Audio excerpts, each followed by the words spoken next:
இந்த வரும் 10 நாளுக்கு தொடர்ந்து நீரால் பாதிப்பும் நோய்களால் பாதிப்பும் சென்னையில், குறிப்பாக சென்னை, பாண்டிச்சேரி, காரைக்கால், கடலூர், காஞ்சிபுரம் போன்ற பகுதியில் 100க்கு 100 நடக்கும். இது ஒரு அன்பான வேண்டுகோள். எனது எல்லாமே என்னோட உடன்பிறப்புகளாக நான் நினைச்சு வேண்டி கேட்டுக்கொள்கிறேன். இடம்பெயர்தல் தான் நமக்கு புத்திசாலித்தனமும் கூட. இதைத் தொடர்ந்து நோய்கள், அதிகமான தொற்று நோய்கள் வரும். அதற்கெல்லாம் மருந்து கொடுத்து காப்பாற்றுவதற்கு மருத்துவ வசதிகள், மருத்துவமனைகள் அனைத்துமே நீரில் மூழ்கி கிடக்கின்றது. இதைத் தொடர்ந்து அடுத்து வரும் வெயில் காலத்திலும் தோல் வியாதிகள், தொற்று வியாதிகள் அதிகமாக இருக்கும். அதை நாம் அடுத்து முன்னெச்சரிக்கையுடன் பாதுகாத்துக்கலாம். இந்த வரும் 16, 18ஆம் தேதிக்குள் மிகப்பெரிய சேதங்கள் உண்டாகும். கடல் மாவட்டங்கள் அனைத்திலுமே, கன்னியாகுமரியிலிருந்து இந்த பக்கம் ரெட் ஹில்ஸ் வரைக்குமே ரொம்ப பாதிப்பு அவசியம். கடல் நீரும் உள்ளு வரும். இங்க இருக்கக்கூடிய டேம்ல இருந்து, ஏரிகள் இருந்து, குளங்கள்ல இருந்து உடைப்பேற்பட்டு தண்ணி உள்ள வரும். மழையும் பெய்யும். தயவு செய்து நாம் முன்னெச்சரிக்கையா நடந்துக்கிறது நல்லது. இருக்கின்ற உயிராவது நாம் காப்பாற்றிக்கிறதுக்கு ஆயத்தமாப்படணும். இடம்பெயர்தலே இதுக்கு தலை சிறந்த முடிவு. இந்த வரும் 16, 18ஆம் தேதிக்குள் மிகப்பெரிய சேதங்கள் உண்டாகும். கடல் மாவட்டங்கள் அனைத்திலுமே, கன்னியாகுமரியிலிருந்து இந்த பக்கம் ரெட் ஹில்ஸ் வரைக்குமே ரொம்ப பாதிப்பு அவசியம். கடல் நீரும் உள்ளு வரும். இங்க இருக்கக்கூடிய டேம்ல இருந்து, ஏரிகள் இருந்து, குளங்கள்ல இருந்து உடைப்பேற்பட்டு தண்ணி உள்ள வரும். மழையும் பெய்யும். தயவு செய்து நாம் முன்னெச்சரிக்கையா நடந்துக்கிறது நல்லது. இருக்கின்ற உயிராவது நாம் காப்பாற்றிக்கிறதுக்கு ஆயத்தமாப்படணும். இடம்பெயர்தலே இதுக்கு தலை சிறந்த முடிவு. கூட்டு பிரார்த்தனை, வேண்டுதல், தியானம் எல்லாம் நடந்தாலும் இங்கிருந்து அதை ஃபேஸ் பண்றதுங்கிறது கடினமான ஒன்று. எந்த ஒரு நெகட்டிவும் நாம் பாசிட்டிவா கன்வெர்ட் பண்ண முடியும். அதனால தான் நான் சொல்றேன், ஒரு எறும்பு, ஊர்வன, பரப்பன அனைத்துக்குமே நடக்க போறது இயற்கை மாற்றங்கள், சீற்றங்கள் எல்லாம் கண்டு தன்னை பாதுகாத்துக் கொள்கிறது. ஆறறிவு படித்த நாம் அவசியம் அதை உணர்ந்து நடந்து கொள்ள வேண்டும் என்று தான் நான் கேட்டுக்கொள்கிறேன். இது மட்டுமல்ல, அடுத்தடுத்து தொடர்ந்து நம்ம தமிழ்நாட்டுக்கு பாதிப்புகள் இருந்து கொண்டேதான் இருக்க போகுது. அதற்காக கலவரப்பட வேண்டாம். தற்போதைய பிரச்சனையிலிருந்து நாம் கடலோர மாவட்டங்கள் இருக்கக்கூடியவங்க எல்லாருமே நம்மளை பாதுகாத்துக்கணும். சென்னை குறிப்பாக அதிக பாதிப்பு உண்டாகும். அதனாலதான் சென்னை மக்களுக்காகவே அதிகமாக நான் பேசிக்கொண்டே இருக்கிறேன். நோய்கள், நீரினால் பாதிப்பு இன்னும் 15 நாளைக்கு அவசியம் இருக்கும். சென்னையை பொறுத்த வரைக்கும் மக்கள் இங்க வாழ்வதற்கு இப்போதைக்கு தகுதியற்றதா இருக்கும்.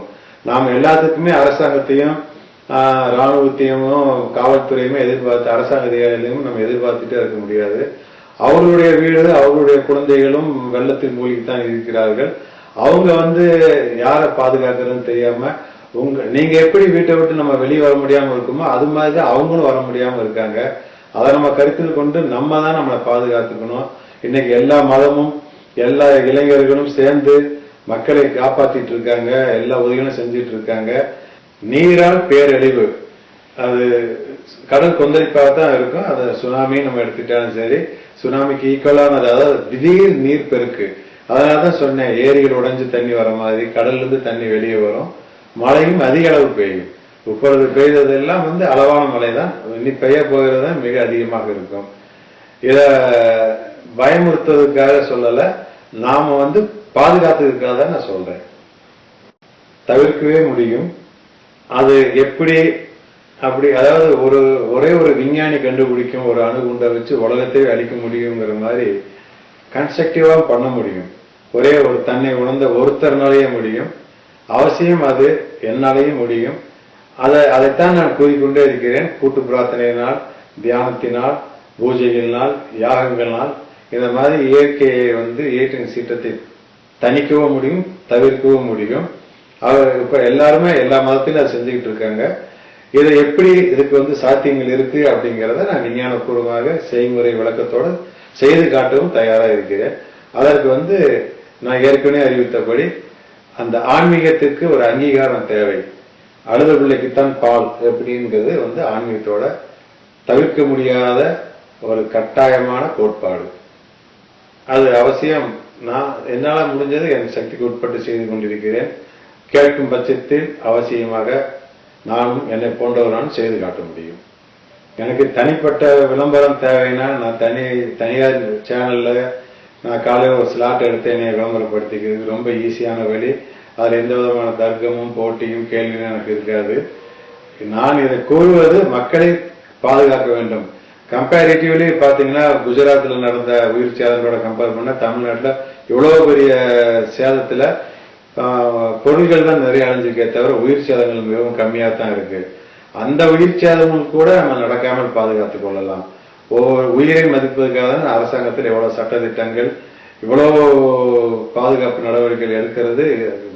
வெள்ளத்திலால் மட்டுமே எல்லா இடங்களிலும் உயிரை பாதுகாப்பதற்காக தான் மனித சமுதாயமே இவ்வளவு கஷ்டப்பட்டு இயங்கிக் கொண்டிருக்கிறது. அந்த சேதங்களும் பொருள் சேதங்களும் இல்லாமல் நாம் பாதுகாத்துக் கொள்ளலாம். இது கட்டாயம் நடந்தே தீரும்.